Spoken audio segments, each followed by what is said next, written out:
ঘন কুয়াশা ও শীতের তীব্রতা বাড়ায় পটুয়াখালীর কলাপাড়ায় দেখা দিয়েছে মাছের সংকট। নদী ও সাগরে মিলছে না কোনো ধরনের মাছ। এতে বেকার হয়ে পড়েছেন শত শত জেলে। এছাড়া নদীতে ময়লা আবর্জনার কারণেও জাল ফেলা যাচ্ছে না বলে অভিযোগ জেলেদের। এ অবস্থায় মাছ না পেয়ে কাজ নেই মৎস্য বন্দরের শ্রমিকদের। উপার্জন বন্ধ হওয়ায় বিপাকে তারা।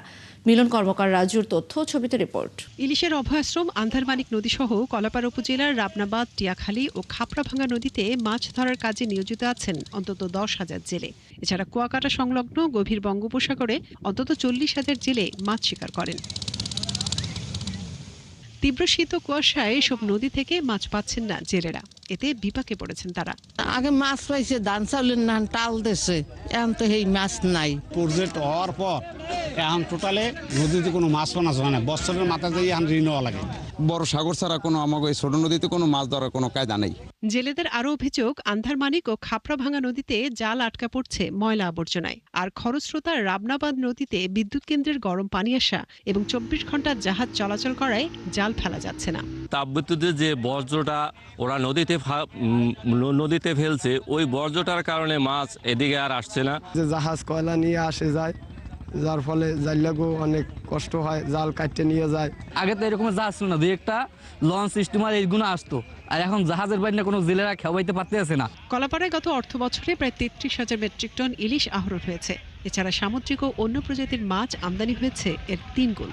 কিন্তু এই মৌসুমে এর অর্ধেক মাছও পাওয়া যায়নি। এর কারণ হিসেবে নাব্য সংকট ও নদী দূষণকে দুষছেন পরিবেশ কর্মীরা। আমরা যদি এখন থেকে সচেতন না হই, আমরা যদি পরিবেশ বিধ্বংসী কর্মকাণ্ড থেকে বিরত না থাকি, আমরা যদি আমাদের উপরে অর্পিত দায়িত্ব যথাযথভাবে পালন না করি, তাহলে এই অবস্থা থেকে উত্তরণ সম্ভব নয়। আর নদী গবেষকরা বলছেন, নদী তীর ঘেঁষে অপরিকল্পিত মেগা উন্নয়নের কারণে মাছ কম ধরা পড়ছে। পানি প্রবাহ বাধাগ্রস্ত হলে মাছের উৎপাদন আরও কমবে বলে আশঙ্কা তাদের।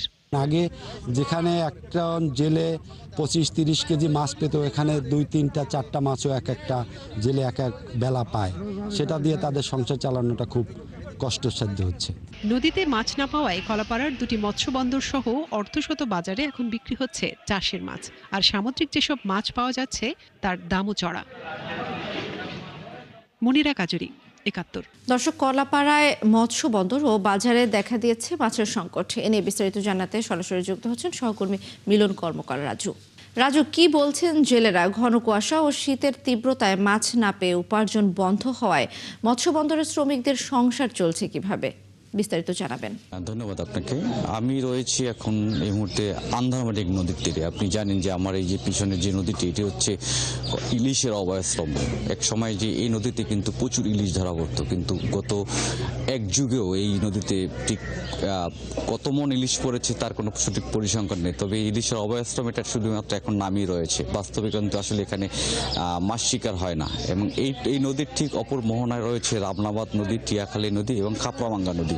কলাপাড়ার যে প্রধান এই 4টি নদী ছিল আসলে মাছে ভরপুর, কিন্তু এখন শুধু এই নদীতে মাছ ধরা পড়ছে না। এর মূল কারণ হিসেবে এখানকার জেলেরা যে বিষয়টি বলছেন যে এখানকার যে মূল সমস্যা হচ্ছে নদীগুলোতে নাব্যতা সংকট দেখা দিয়েছে, পাশাপাশি নদীর দূষণ হচ্ছে প্রধান কারণ। তারা বলছেন যে কলাপাড়ার যে নদীকেন্দ্রিক যে মেগা উন্নয়ন প্রকল্পগুলি বাস্তবায়ন হচ্ছে, এর কারণে কিন্তু নদীতে আসলে নৌযানের পরিমাণ চলাচল বেশি করছে। আপনি রামনাবাদ নদী থেকে কিন্তু অন্য নদী গেছে কিন্তু পায়রা বন্দর সহ একাধিক বিদ্যুৎ কেন্দ্র নির্মাণ হয়েছে এবং বিদ্যুৎ কেন্দ্রের যে প্রয়োজনীয় কাঁচামাল কিন্তু এই নদীপথে আনা হচ্ছে এবং এর পাশাপাশি একাধিক ভারী যান কিন্তু চলাচল করে এই নৌপথে। এই কারণে কিন্তু এই নদীতে আসলে এখন জাল ফেলা যায় না। পাশাপাশি টিয়াখালী এবং খাপড়াভাঙ্গা নদীতে কিন্তু নাব্যতা সংকট দেখা দিয়েছে, পাশাপাশি দূষণ। এবং খাপড়াভাঙ্গা নদীতে এখন জাল ফেললে শুধুমাত্র ময়লা আবর্জনায় উঠছে।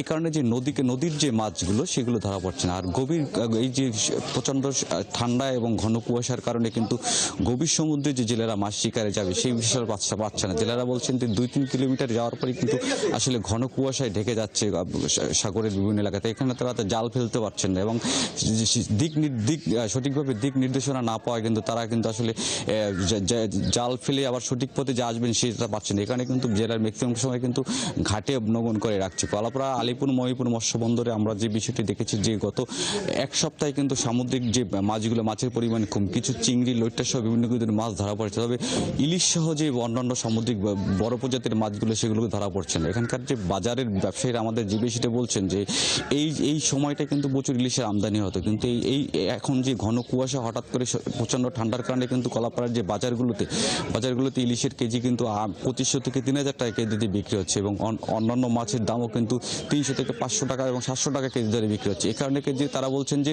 যদি নদীগুলোর নাব্যতা ফিরিয়ে আনা যায়। রাজু, আপনাকে ধন্যবাদ। কলাপাড়ায় মৎস্য বন্দর ও বাজারে দেখা দিয়েছে মাছের সংকট, সে খবর জানাচ্ছিলেন সহকর্মী রাজু।